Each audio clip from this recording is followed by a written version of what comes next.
आशा करता हूं आप सब बहुत अच्छे होंगे। मेरा नाम है सिद्धांत अग्निहोत्री। स्टडी ग्लोस पे आपका बहुत बहुत स्वागत है। आज हम टॉप 5 डेडलीस्ट वॉर्स के बारे में जानेंगे। ये टॉपिक्स मुझे अच्छे लगते हैं, टॉप 5 टॉप 10। इससे आपको हिस्ट्री भी पता चल जाती है, आपको नॉलेज भी हो जाती है और पता भी चलता है कि अच्छा, थोड़ा सस्पेंस भी क्रिएट रहता है कि ओहो ये भी हुआ था। तो चैनल को सब्सक्राइब करो यार, बिल्कुल सब्सक्राइब करो, और इंस्टा पे मुझे फॉलो करो, टेलीग्राम पे फॉलो करो। 19,100 सब्सक्राइबर्स हैं। देखो, सबसे खतरनाक मंगोल कॉन्क्वेस्ट।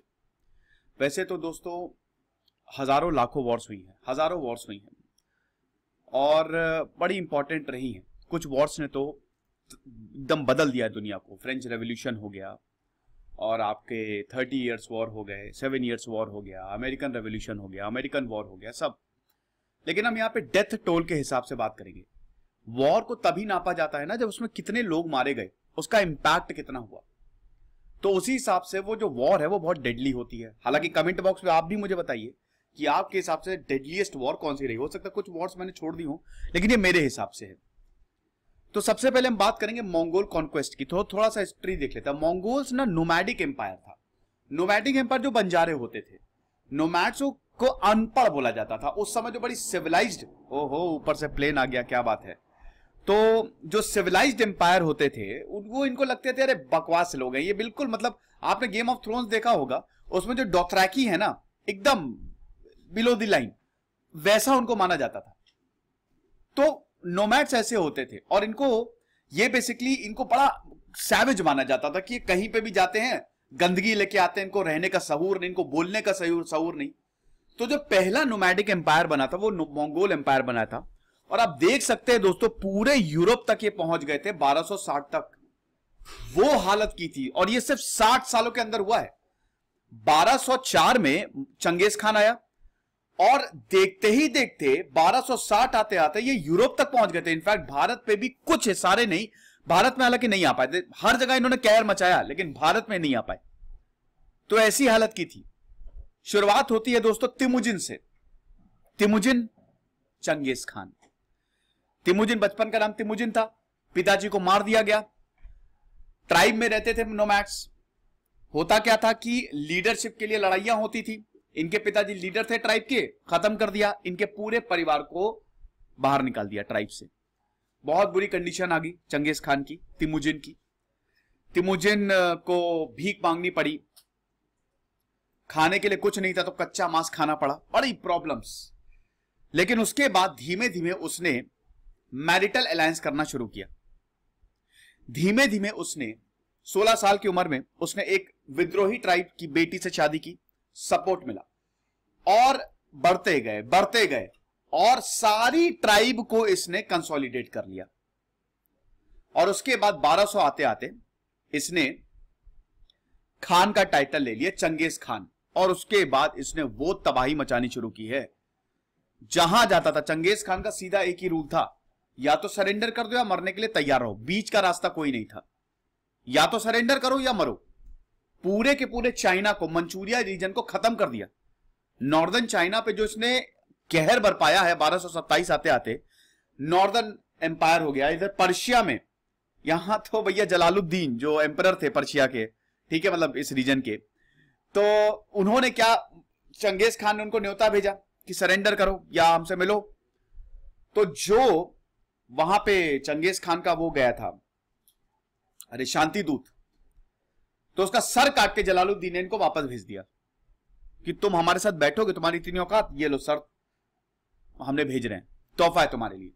चंगेज खान का मूड खराब हुआ, निस्तना नाबूद कर दिया पूरे एम्पायर को। यही चाइना के साथ किया, नॉर्दर्न चाइना को पूरा बर्बाद कर दिया, सिरे से बर्बाद कर दिया। और इनकी आर्मी बहुत ही सैवेज थी, जहां जाती थी कत्लेआम मचा देती थी।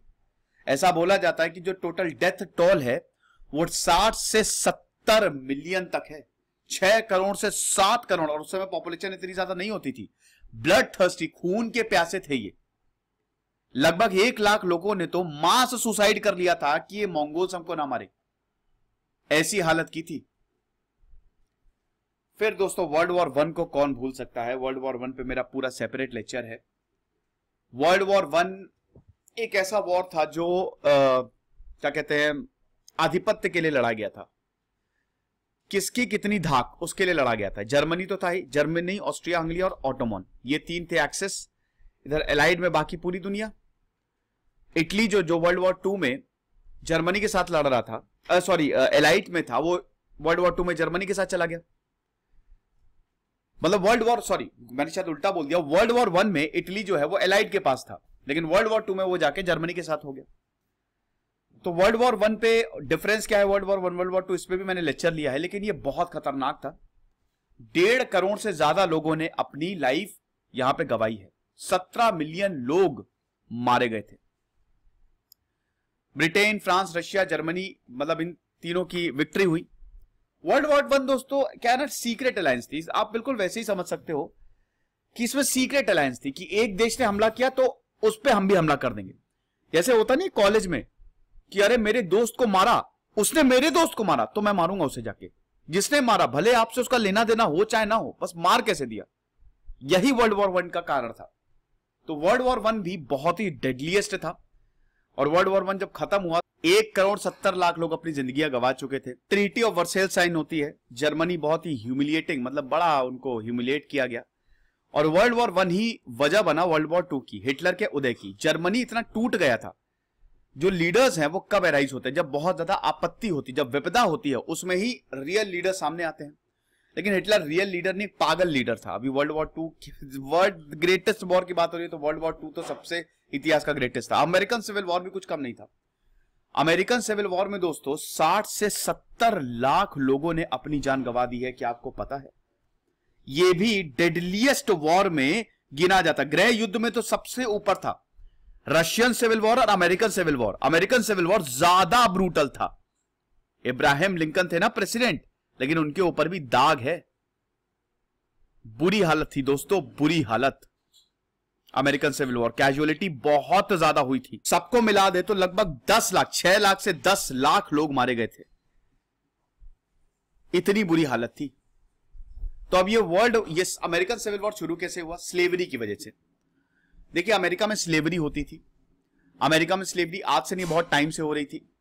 ब्लैक्स को, अफ्रीका से ब्लैक्स को पकड़ पकड़ के अमेरिका लाया जाता था। साउथ में अमेरिका में कॉटन कल्टीवेशन होता था, और कॉटन कल्टीवेशन के लिए इंसानों की जरूरत पड़ती है, लेबर्स की जरूरत पड़ती है। तो ये लेबर्स कहां मिलेंगे? चीप लेबर मिलेगा आपको अफ्रीका में। तो ये स्लेव ट्रेड जो है वो 7th सेंचुरी से चल रहा था। इब्राहिम लिंकन जब प्रेसिडेंट बने, उन्होंने बोला कि मैं स्लेवरी को खत्म कर दूंगा। अब इसी बीच अमेरिका का एक बहुत बड़ा तबका चाहता था कि स्लेवरी खत्म ना हो, तो साउथ वाले लोग भिड़ गए नॉर्थ वाले से। तो अमेरिका डिवाइड हो गया। नीचे वाला हो गया कन्फेडरेट स्टेट्स ऑफ अमेरिका, ऊपर वाला हो गया यूनाइटेड स्टेट्स ऑफ अमेरिका। 4 साल तक चला ये। 10 लाख से ज्यादा लोग मारे गए। सबसे बड़ी बात यह है दोस्तों, यह वॉर रुकने का नाम ही नहीं ले रहा था।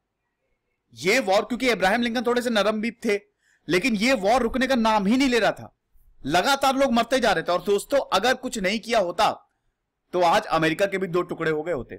सीएसए अलग होता, यूएसए अलग होता, और हो सकता है अमेरिका में भी सीएसए में हो सकता, क्या आप बिल्कुल समझ लीजिए कि स्लेवरी आज भी प्रेवलेंट होती।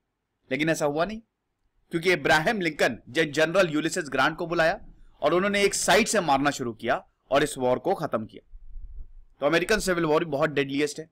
अरब स्प्रिंग 2011 में शुरू हुआ। अरब स्प्रिंग सीरीज ऑफ वॉर्स है। मतलब मोहम्मद बुआजीजी जो थे, उन्होंने, वो एक सब्जी वाले थे तुनिशिया में। अफ्रीका के ऊपर जाने छोटा सा देश है तुनिशिया। उनको जो लोग थे बड़ा परेशान करते थे, मतलब जो अथॉरिटीज थी रिश्वत लेती थी। तुनिशिया में बेन अली का राज था, जो कि 1990 से लेकर 2010 तक पूरी सत्ता पे काबिज थे। 20 साल तक उनका रूल था। अरब वर्ल्ड में अगर आप बात करें ना, तो वहां पे मोनार्की चलती है। वहां पे राजा महाराजा का रूल है, डिक्टेटरशिप है। वहां पे कुछ नहीं है कि मतलब आपको लगेगा फ्रीडम वीडम, कुछ नहीं है वहां पे। डेमोक्रेसी आपको देखने को नहीं मिलेगी।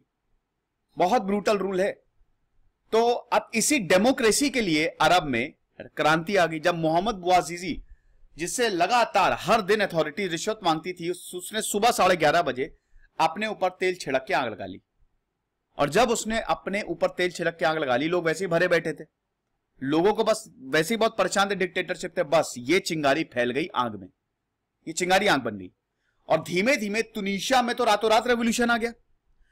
जनवरी 2011 में शुरू हुआ, धीमे धीमे हम देखते हैं बेन अली को इस्तीफा देना पड़ा और ये पूरे अरब वर्ल्ड में फैल गया, सऊदी अरब में भी फैल गया। सऊदी अरब में तो दोस्तों 1932 क्या उससे पहले से ही 1932 में हालांकि सऊदी अरब का उदय हुआ, तब से लेकर अभी तक रॉयल फैमिलीज का राज है।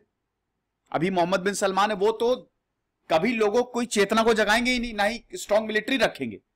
सऊदी अरब में भी तख्ता पलट हो ही जाता, रेवोल्यूशन आ जाता, लेकिन वहां की सेना ने इसको दबा दिया। सीरिया में सिविल वॉर शुरू हो गया और वो आज भी चल रहा है।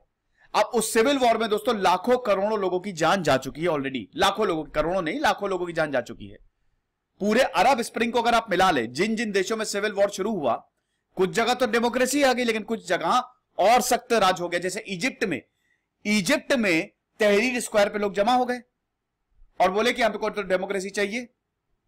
ऊपर से बड़े बड़े एरोप्लेन जा रहे हैं, ये बोलते हैं हाँ कोई हम मर नहीं आए यहां पे, हमको कोई फर्क नहीं पड़ता, गिरा दो बम। मुस्लिम ब्रदरहुड और ज्यादा एक्टिव हो गया।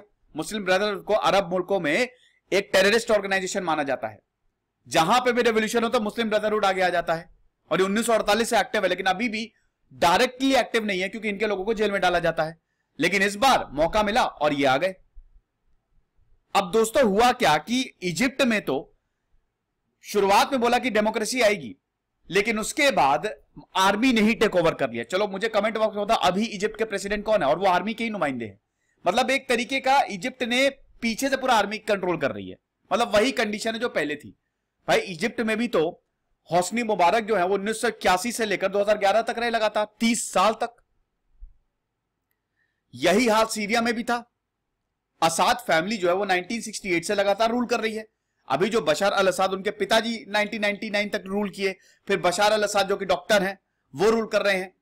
हो सकता है थोड़ा डेट में गड़बड़ हो, ये आगे पीछे हो जाए, तो आप थोड़ा सा चेक कर लीजिएगा बशार अल असाद वाला। तो दोस्तों ऐसा है कि ये जो सिविल वॉर हुए अरब स्प्रिंग की वजह से, जैसे सीरिया में, यमन में सिविल वॉर छिड़ गया। यमन में सिविल वॉर में दोस्तों 2 से 3 लाख लोग अपनी जान गंवा चुके हैं। और इसमें शिया सुन्नी का भी वो आ गया, क्या कहते हैं कि कंसेप्ट आ गया। जो शिया थे, जैसे बशार अल असाद शिया हैं, अब आइसिस जो है वो सुन्नी ऑर्गेनाइजेशन है, आइसिस का भी उदय हुआ। इराक में भी सिविल वॉर, इराक में भी कंडीशन खराब, वहां पे आइसिस का उदय। फिर वो सीरिया में गए, तो ये चाह रहे थे सुन्नी अथॉरिटी आए। अब दोस्तों जो शिया देश है वो शिया का सपोर्ट करेंगे, जो सुन्नी देश है वो सुन्नी का सपोर्ट करेंगे। बहुत बड़ी प्रॉब्लम। अब यमन में जो हुतीज हैं उनको ईरान का सपोर्ट है, क्योंकि ईरान शिया है और हुतीज शिया है। लेकिन यमन के जो प्रेसिडेंट है सुन्नी, यमन बेसिकली सुन्नी, तो सऊदी अरब उनको सपोर्ट कर रहा है। अब दोस्तों 2 से 3 लाख लोग इसमें मारे जा चुके हैं अगर यमन की बात करें, और पूरे अरब स्प्रिंग को ले लें तो दोस्तों 1 करोड़ करोड़ों में आंकड़ा जाएगा। इतने लोग मारे गए। 17 दिसंबर 2010 से ये शुरू हुआ और उसके बाद एक के बाद एक नॉर्थ अफ्रीका और मिडिल ईस्ट में सत्ता गिरने लगी। बहुत सारे लोग मारे गए। सिर्फ अरब स्प्रिंग की बात करें तो 61,000 लोग मारे गए थे। और अभी 2011 से लेकर अभी तक बात करें तो बहुत सारे देशों में सिविल वॉर चल रहा है, तो वहां पे भी लोग मारे जा रहे हैं और पूरा करोड़ों में आंकड़ा जा रही है। खतरनाक। फिर वर्ल्ड वॉर 2 तो है ही। वर्ल्ड वॉर 2 तो 1939 से लेकर 1945 तक। कई बार मैंने इस पे लेक्चर्स लिए, बहुत सारे लेक्चर्स लिए। 3 घंटे का सेशन है जिसमें 7 करोड़ से ज्यादा लोग मारे गए थे। 60 लाख तो ज्यूजी थे, यहूदी थे। हिटलर ने इनको खत्म कर दिया था। हिटलर की सनक की वजह से वर्ल्ड वॉर 2 शुरू हुआ। हिटलर ने जर्मनी को बहुत ज्यादा ताकतवर बना दिया और उसके बाद 1939 में पोलैंड को इन्वेड करके वर्ल्ड वॉर 2 शुरू हो गया। फिर हिटलर कभी रुका ही नहीं। 1942 आते आते हिटलर बहुत जीत रहा था, लेकिन फिर अमेरिका कूदा तो गेम पलट गया। लेकिन तब तक यहूदियों को मारना शुरू कर दिया था। फाइनल सोल्यूशन, यहूदियों को जड़ से मिटा दिया। ये सब मैंने कवर किया है। तो ये 5 वॉर्स थे जिसने इतिहास बदल दिया दोस्तों, जो बड़े डेडली थे डेथ काउंट के हिसाब से। आप भी मुझे कमेंट बॉक्स में बताइए कि आपके हिसाब से वो कौन से युद्ध थे जिसने दुनिया बदल दी, या बहुत ज्यादा मौतें हुई, जो बहुत ही एकदम झकझोर देने वाली कहानियां हैं। हो सकेगा तो मैं उनको कवर करूंगा। दिस इज सिद्धांत अग्निहोत्री साइनिंग ऑफ।